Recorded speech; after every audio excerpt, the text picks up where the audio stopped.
दे दी हमें आज़ादी, बिना खड़ग बिना ढाल, साबरमती के लाल, तूने कर दिया कमाल, तूने कर दिया कमाल। ये पंक्तियाँ हैं भारत के राष्ट्रपिता जिनका नाम मोहनदास करमचंद गांधी है। ये हम सभी को पता है, ये पूरे संसार में सब जानते हैं। समय समय पे उन्होंने भी किसान की सुध ली, किसान के साथ कंधे से कंधा मिलाकर खड़े रहे। आज उस किसान के बारे में कुछ बातें करते हैं, कुछ बातें आपको बताते हैं, क्योंकि एक तबका ऐसा भी है जिसे ये नहीं पता दूध कहाँ से आता है, धान और गेहूं में क्या फ़र्क है, तेल कैसे बनता है, और ऐसे बहुत सारे मुद्दे हैं। सबसे पहले एक बात आपको कहना चाहूँगा, किसान शब्द बहुत ही प्यारा शब्द है। ये शब्द भूमि पुत्रों के लिए है जो धरती का सीना चीर के बिना नुकसान, बिना फ़ायदा देखे हुए खेती करते हैं, बारिश पे आश्रित हैं, हम पे आश्रित हैं, आप पे आश्रित हैं, लेकिन कहीं ना कहीं पूरा का पूरा समाज किसानों की अवहेलना कर रहा है, या ये समझ लीजिए ध्यान नहीं दे रहा है। देश की आजादी से पूर्व और आजादी के पश्चात एक लंबी अवधि निकल चुकी है। बावजूद इसके बाद भी भारतीय किसानों की दशा में सिर्फ लेस मात्र का ही फर्क दिखाई देता है।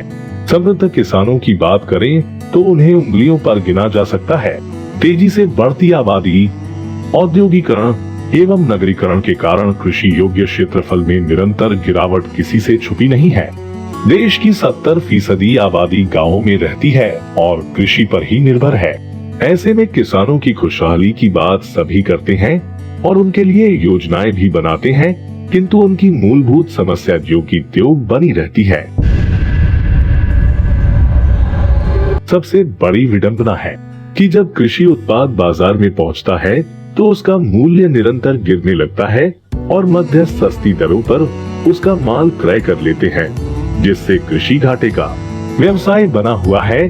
दुर्भाग्य है कि संबंधित लोग कीमत औद्योगिक क्षेत्रों के उत्पादन की दरें, लागत, मांग और पूर्ति का ध्यान में रखते हुए निर्धारित करते हैं, किंतु कृषि उत्पाद का मूल्य तो सरकार या क्रेता द्वारा निर्धारित किया जाता है। उसमें भी तत्काल नष्ट होने वाले उत्पाद की बिक्री के समय किसान असहाय दिखाई देता है। किसान आज के समय में एक ऐसा शब्द हो गया है जिसे सुनते ही लोगों की भुकटी चढ़ जा रही है, भौहें चढ़ जा रही हैं। एक सवाल है उनसे, धरती पुत्र किसान जो आपका अन्नदाता है, जो आपकी देखभाल करता है, जो आपकी व्यवस्था है, उसका नाम सुन के आप लोगों को इतना असहज क्यों महसूस हो रहा है? क्यों आप लोगों को लगता है कि किसान आपको नुकसान पहुंचा रहा है?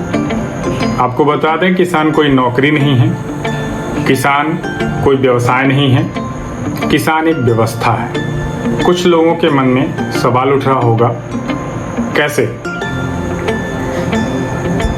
व्यवसाय में अगर लगातार नुकसान होता है तो एक समय के बाद व्यवसाय बदल दिया जाता है। नौकरी में तरक्की नहीं होती, नौकरी छोड़ दी जाती है। लेकिन किसान कितना भी नुकसान झेले, वो कभी किसानी नहीं छोड़ता, कभी खेतीबाड़ी नहीं छोड़ता। अब तो समझ आ गया होगा कि किसान व्यवस्था क्यों है। किसान एक व्यवस्था के रूप में हर हालात में, किसी भी मौसम में आपके लिए हमेशा तैयार रहता है। चाहे बिजली कड़क रही हो, चाहे कड़ी धूप हो, वो कभी हार नहीं मानता। आपको शायद पता हो या ना हो, लेकिन प्रत्यक्ष अप्रत्यक्ष रूप से किसान आपकी मॉर्निंग टी से लेके गुड नाइट मिल्क तक का ख्याल रखता है। जरा सोचिए,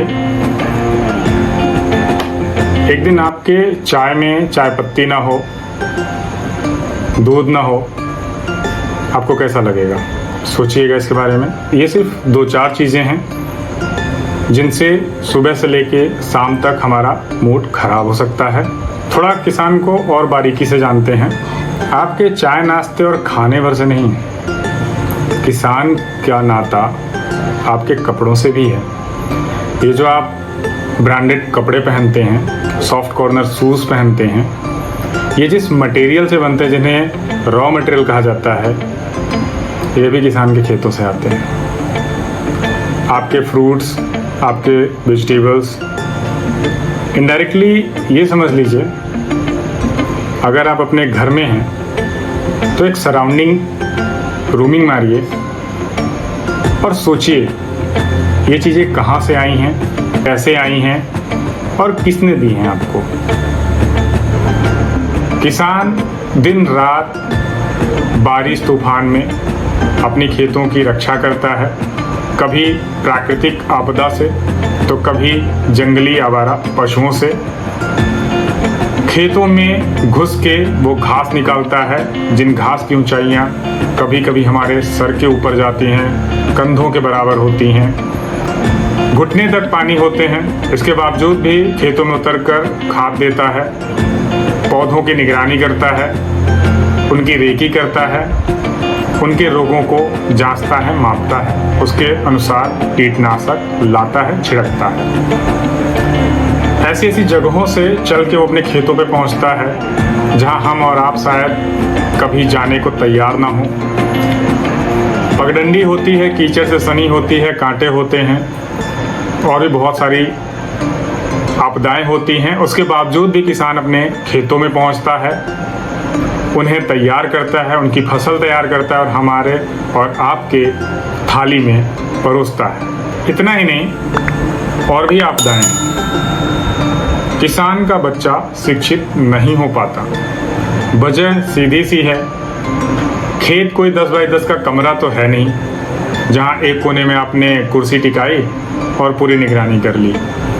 किसान मतलब पूरा परिवार, सुबह से लेके शाम, शाम से लेके सुबह तक हर किसी से उसकी रक्षा करना, उसकी व्यवस्था करना पूरे परिवार की जिम्मेदारी होती है। ऐसे हालात में शिक्षा कैसे हो सकती है? सुबह खेतों में, दोपहर खेतों में, शाम खेतों में, फिर पशु जिनसे आपके दूध आते हैं उनकी व्यवस्था। तो जरा सोचिए, इसके बावजूद भी वो शिक्षा कैसे हासिल कर रहे हैं। इतना ख्याल रखने के बावजूद भी किसान की अर्थव्यवस्था डामाडोल है, कमजोर है, जिसकी वजह से वो आने वाली पीढ़ी को बिल्कुल भी खेती विरासत में नहीं सौंपना चाहता। वो अपने बच्चों को नौकरी की तरफ मोड़ रहा है, चाहे वो सरकारी हो या गैर सरकारी हो। साथ ही वो बाहरी आमदनी पे निर्भर होने को भी तैयार है।